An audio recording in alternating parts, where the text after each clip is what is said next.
පියාණන් වහන්සේගේද පුත්‍රයන් වහන්සේගේද ශුද්ධාත්මයන් වහන්සේගේද නාමයෙන් ආමේන්.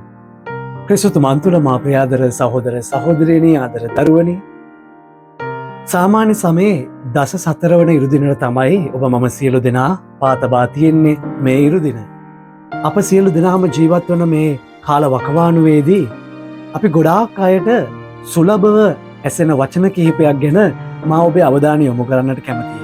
අද ගොඩක් වෙලාවට අපි අපගේ ජීවිත ගොඩාක් බිසි වෙලා අපිට සුලභව ඇහෙන වචනයක් තමයි අපිට හුස්ම ගන්නවත් වෙලාවක් නෑ, අපිට මේක තියෙනවා අරක තියෙනවා, ගොඩාක් වැඩ කන්දරා අපිට අපි ගැනවත් හොයන්න වෙලාවක් නෑ, අපිට අඩුම තරමේ නාන්නවත් වෙලාවක් නෑ කියලා ගොඩාක් අය කියන ආකාරය අපි හොඳාකාරවම මේ දවස්වල අත්දකිනවා. ගොඩාක් බිසි වෙලා අපගේ ජීවිත ගොඩක් වෙලාවට අපිට ලැබී තිබෙන මේ පැය 24ත් මදි වෙලා තියෙන තත්ත්වයක් උදා වෙලා තියෙනවා අපි මේ ගත කරන සමාජ රටාවත් එක්ක. ඒක ගොඩක් වෙලාවට සාධාරණයි කියලා මට හිතෙනවා. මොකද මේ තියෙන ආර්ථික රටාව, මේ තියෙන ආර්ථික තත්ත්වයන් සහ නොයෙකුත් දේවල් නිසා අපගේ මනුෂ්‍ය ජීවිත රටාව ගොඩක් බිසි වෙලා එක රස්සාවකින් සෑහීමකට පත්වන්නට බැහැ. පවුල් ජීවිතයක් නඩත්තු කරන්නට, දරුවන් බලාගන්නට, හස්බන්ඩ් වයිෆ් බලාගන්නට.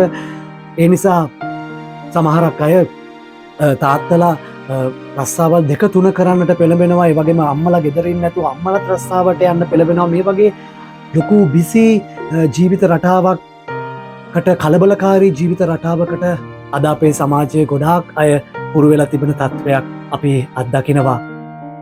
මේ සිදුවීම් එක්ක බලද්දී මේ ජීවිත රටාවත් එක්ක යනකොට තවත් අපිට සුලභව ඇහෙන වචන කීපයක් තමයි, අනේ මට එපා වෙලා තියෙන්නේ, දැන් නම් මට හොඳටම ඇති, කිසිම සැනසීමක් නෑ, හරිම මහන්සි, අනේ දැන් නම් මැරුණත් සැපයි වගේ.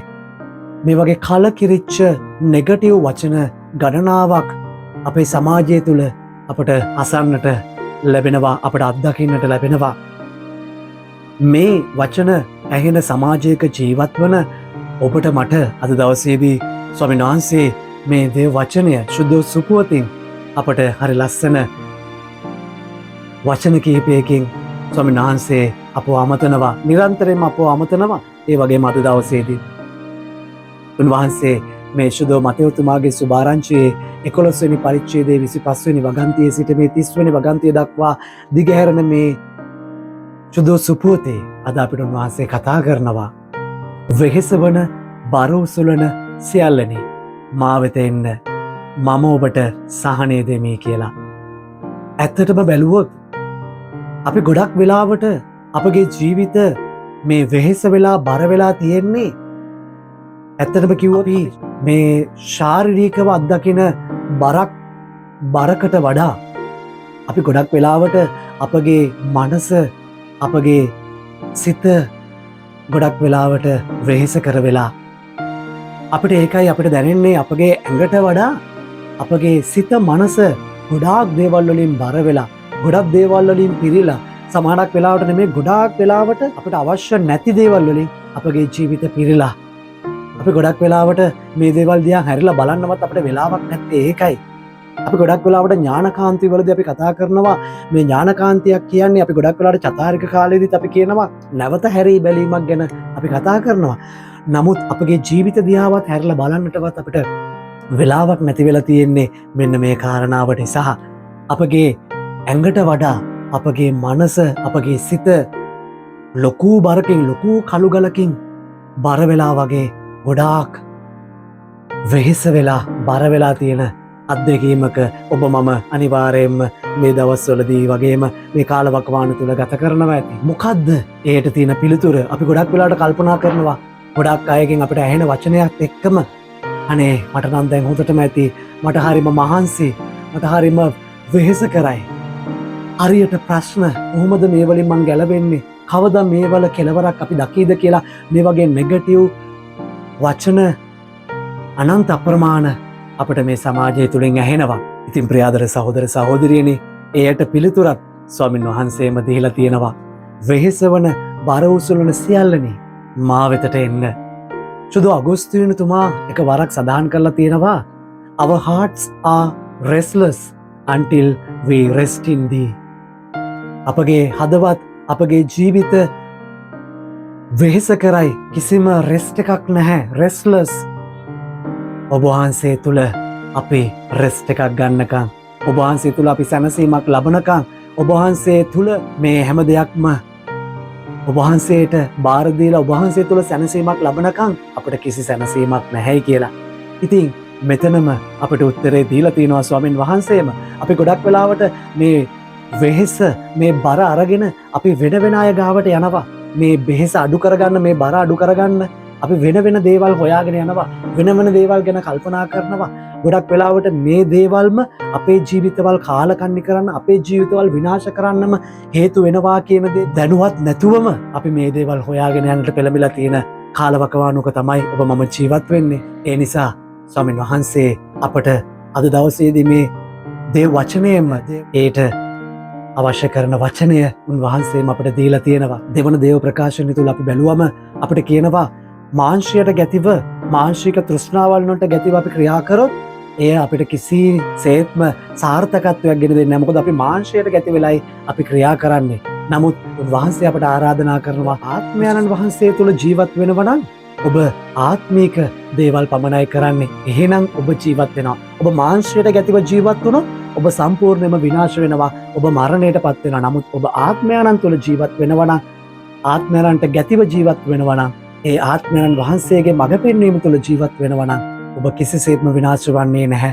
ඔබ ජීවනය ලබන බව උන්වහන්සේ මතක් කරලා දෙනවා. ඉතින් අපට ආයේ කාගෙන්වත් අහන්න දෙයක් නැහැ. අපිට කාගෙන්වත් පිළිසරණක්, කාගෙන්වත් මඟ පෙන්වීමක් අවශ්‍ය නැහැ.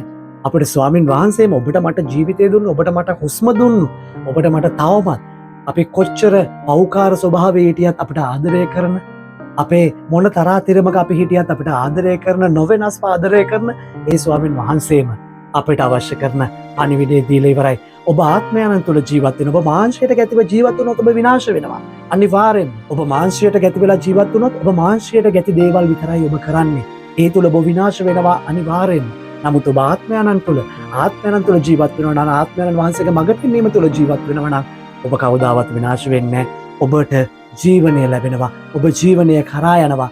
ඔබ අනිවාර්යයෙන්ම ජීවනය ලබනවා කියලා ස්වාමින් වහන්සේම අපිට පොරොන්දු දීලා ඉවරයි. ඒ නිසා වෙහෙස වන බර උසුලන සියල්ලනි මා වෙත එන්න, මම ඔබට සැනසීම දානය කරනවා කියලා කියපු ස්වාමින් වහන්සේ ගාවට අද අපි අපගේ ජීවිතයන් වල තියෙන මේ බර, මේ සියලුම දේවල් අරගෙන අපි යන් අපිට කරන්න තියෙන එකම දෙයයි surrender yourself.